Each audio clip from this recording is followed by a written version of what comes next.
Vamos falar de política agora. O pré-candidato à presidência pelo Podemos, Sérgio Moro, concedeu uma entrevista exclusiva à Jovem Pan Curitiba. O ex-ministro da Justiça afirmou que o presidente Jair Bolsonaro faltou com a verdade e que começou a sabotar o que ele fazia. Eu entrei num governo porque eu queria consolidar os avanços contra a corrupção. Isso foi me prometido pelo presidente e o presidente faltou completamente com a verdade.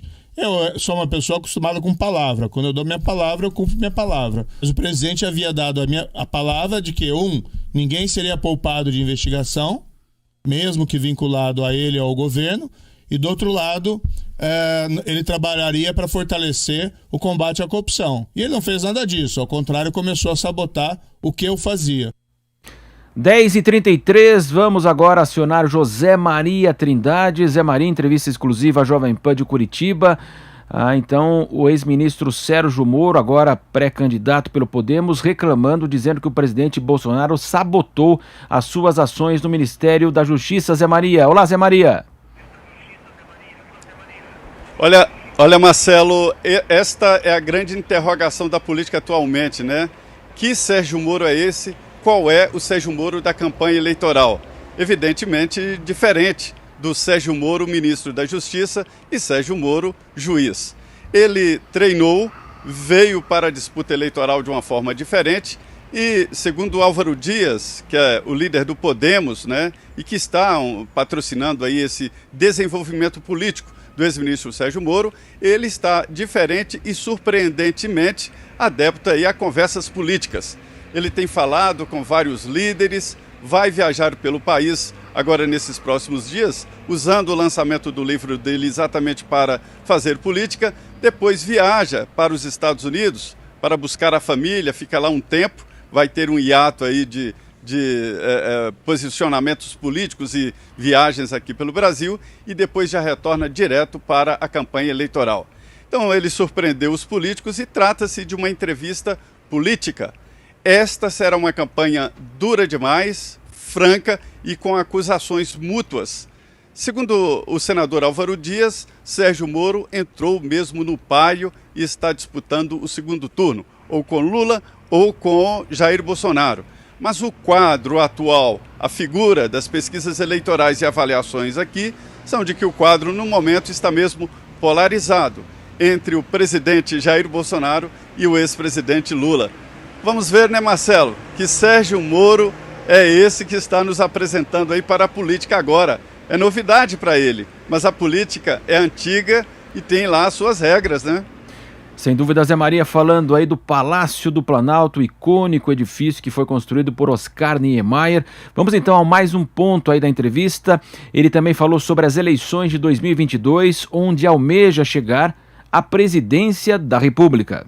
O projeto que nós lançamos é um projeto que eu estou liderando, mas vai ser construído por muitas mãos e nós estamos nos colocando como pré-candidato à presidência da República, certo? Agora essa é uma construção. Quem vai decidir não sou eu, não é você, não são as pessoas aqui, é o eleitor brasileiro, né? Nós temos que apresentar um projeto. Se nós conseguirmos a confiança do eleitor, esse projeto prospera. Muito bem, agora eu quero acionar a Cristina Grêmio nesse Jornal da Manhã, segunda edição. Cristina, primeira fala sobre sabotagem no Ministério da Justiça e agora como candidato. Cristina, muito bom dia. Bom dia, Marcelo, bom dia a todos que nos assistem. O Sérgio Moro político se revelando aí, como disse Zé Maria, né? Começando a dar as caras para o eleitor e falando abertamente que ele precisa conquistar a confiança do eleitor, o que vai ser bastante difícil, uma vez que ele sai atirando em cima do governo que o acolheu quando ele quis entrar para a política, não só o convidou para vir para a política, mas o acolheu, e sem provas de novo, né? Ele fala aqui, que o presidente Bolsonaro faltou com a verdade, disse que ninguém seria poupado de investigações e depois boicotou tudo que ele fazia, mas quem que foi poupado de investigações? Quem foi o acusado de algum crime, de alguma grande irregularidade da equipe do governo que não foi afastado e que foi protegido? É preciso dizer com todas as letras para nós, como eleitores, termos elementos para avaliar se ele merece ou não a nossa confiança. Isso, por enquanto, está lembrando muito o caso de quando ele saiu do governo, também atirando, acusando o presidente Bolsonaro de tentar interferir na Polícia Federal, e hoje, 1 ano e meio depois, continua sem provas, sem conseguir comprovar isso até hoje na justiça ou para a polícia, né? Em relação a ele estar vestindo a camisa de candidato mesmo, está muito claro, a voz dele mudou, então está claro que ele passou por um tratamento fonoaudiológico intenso, a gente vê que ele vem passando por media training, pode ser até com os próprios políticos do partido, não necessariamente com comunicadores, né, que costumam dar esses treinamentos, mas ele está avançando realmente em outras searas, em outros terrenos, em falas mais ousadas que antes ele não ousava ter, e ao mesmo tempo se recusando a dar entrevistas em alguns momentos em que participa, por exemplo, como foi no caso do congresso do MBL recente, em que depois vazou a informação, foi dada pelo site Metrópolis, de que ele pediu para a organização do congresso para que os jornalistas ficassem afastados dos ambientes onde ele circularia, não queria dar entrevistas. Então, deu essa entrevista hoje cedo à Jovem Pan Curitiba, eu recomendo que todo mundo assista, é uma entrevista com muitas falas, com muitos outros assuntos também, além desses que a gente já mostrou, mas são entrevistas seletivas, ele está falando por enquanto, aonde ele não vai ser muito pressionado por não estar com vários outros jornalistas juntos. A gente sabe que num evento como o do MBL, ele enfrentaria quase que uma entrevista coletiva, muita gente cobrindo, muita gente querendo saber vários pontos, inclusive polêmicos. Imaginando num eventual debate em 2022, lado a lado Moro, Bolsonaro, Lula, Ciro, Dória, imagina como vai ser essa temperatura, Zé Maria? Pois é, Marcelo, o que eu tenho ouvido aqui é o seguinte, de que para se fazer uma campanha eleitoral, são 2 pilares, né? Um é a estrutura da campanha eleitoral. São os carros, cabos eleitorais, estrutura de campanha, né? Marqueteiro e tal. Essa é uma estrutura e, evidentemente, a estrutura jurídica. Do outro lado está conceito, ou seja, programa de governo, postura durante a campanha, e é aí que os integrantes do Podemos dizem que o ministro Sérgio Moro, o ex-ministro Sérgio Moro, né, tem que apostar. E ele está fazendo exatamente isso, discutindo postura, discutindo conteúdo, ou seja, altamente treinado. Vamos ver como é que se desenrola essa nova figura, que é uma figura desconhecida do público e desconhecida geral. Os aliados dele do Podemos dizem que ele traz uma bagagem muito grande da sua vida profissional e agora é iniciar uma carreira política. É política que ele está fazendo, né? Tem que assumir de vez que ele não é mais juiz e é político. E durante esses debates que fatalmente acontecerão, ele também já está sendo treinado. E na política as regras existem, algumas não escritas, né? E os debates, Marcelo, aí as pessoas se soltam, não há assessoria, não há controle, e é essa a grande expectativa desta campanha. Então é o debate conceitual. O Podemos diz que não pode oferecer uma estrutura de campanha monstruosa, com grandes efeitos, né? E é apostar exatamente no conceito, no debate, e vamos ver o que vai acontecer. Ele tem que se justificar primeiro para ir ao segundo turno. Despontou sim, como possível candidato ali de centro, que ele não aceita, mas ele terá que mostrar força política para pelo menos chegar nesse segundo turno. Muito bem, como disse a Cristina, essa entrevista à Jovem Pan Curitiba está no nosso site, você pode acompanhar então essa entrevista na íntegra. Vamos falar de outro tema agora dessa entrevista. Muito se cobra que Moro é monotemático, aquela questão da corrupção, e ele falou hoje sobre privatização de estatais e também da Petrobras. Vamos acompanhar. Então eu acredito na iniciativa privada, no poder de inovação dos mercados, no crescimento econômico através do investimento privado. É a lição que os países que prosperaram adotaram. Não é crescimento via governo. O governo normalmente é ineficiente. Isso, porém, não significa, que nós não precisamos ter políticas sociais consistentes. Educação, saúde, segurança. E, igualmente, como disse, a erradicação da pobreza, que é fundamental. E a Petrobras? Privatizações. Eu acho que sim, nós temos que reduzir o papel do Estado na economia. Não tenho nenhum problema em privatizar a Petrobras. Agora, nós só temos que discutir o modelo. Muito bem, Cristina. Moro liberal, Cristina. Moro liberal, e tem uns outros pontos aí que ele fala, inclusive, de pautas conservadoras, se coloca pró-vida, né, contra o aborto, fala também da questão do desarmamento. Então, por isso que eu estou dizendo que é muito importante quem está realmente interessado em conhecer os candidatos que assista essa entrevista na íntegra, porque pela primeira vez Moro político se revelando um pouco mais para o eleitor. Agora, ele tenta um distanciamento, né, da esquerda radical. Se aqueles partidos de esquerda pensavam que iam conseguir surfar nessa onda para tentar se fazer parecer de centro, não estão conseguindo. E, ao mesmo tempo, ele diz com todas as letras que ele não quer, não gosta de ser considerado o candidato da terceira via. Então, parece que ele está pendendo mais para a direita mesmo, uma centro-direita aí, do que para qualquer outro ponto do espectro ideológico. Onde vai se posicionar o Moro, Zé Maria?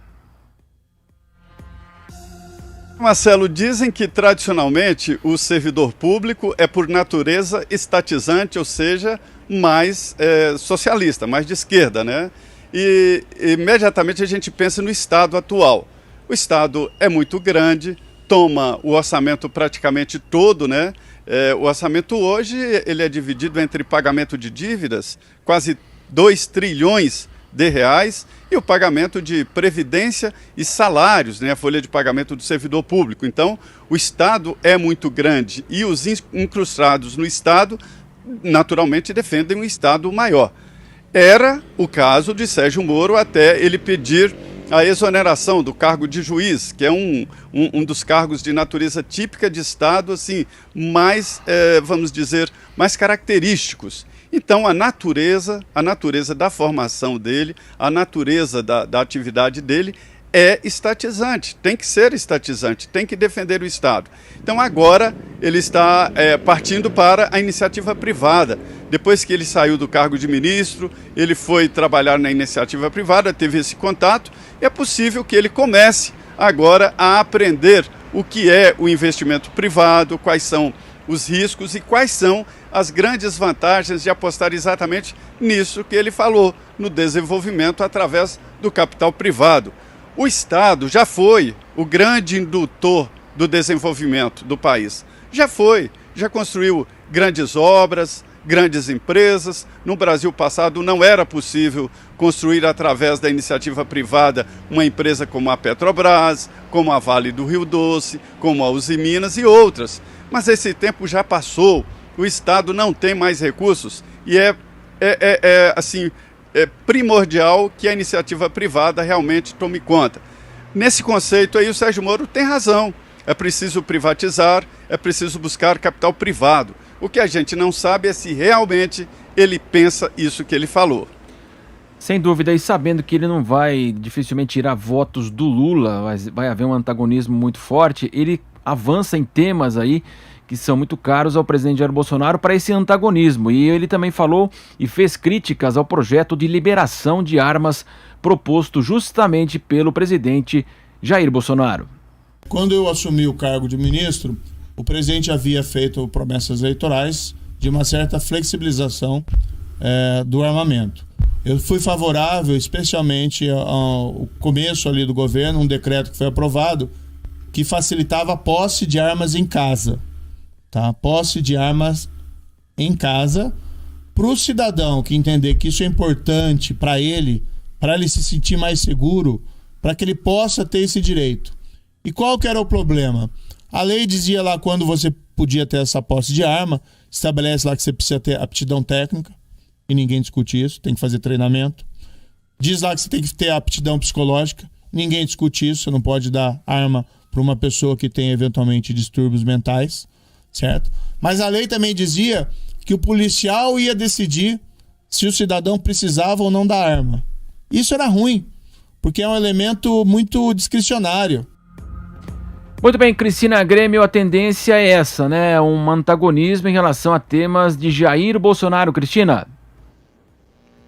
Mas você veja que, na verdade, ele está apoiando o que era o decreto do presidente Bolsonaro, né? Ele faz uma crítica pontual ali em relação a essa coisa do policial, no momento de conceder a posse da arma, ter uma liberdade plena de ele decidir quem é a pessoa, mas alguém tem que decidir, né? Alguém vai ter que receber esse laudo psicotécnico ou psicológico do candidato a ser um portador de arma, alguém vai ter que analisar os treinamentos que essa pessoa fez, e se esse alguém é a Polícia Federal, é a polícia que concede o porte de arma, nada mais justo que o policial avalie. Essa é a minha opinião aqui como leiga, né? Estou falando como leiga, não sou estudiosa do assunto e nem tenho uma opinião muito formada sobre essa questão de armamento. Eu concordo que tem que ser para pessoas habilitadas, treinadas e com muita capacidade psicológica para eventualmente ter uma arma e usar num momento em que sua família, sua residência está sendo atacada.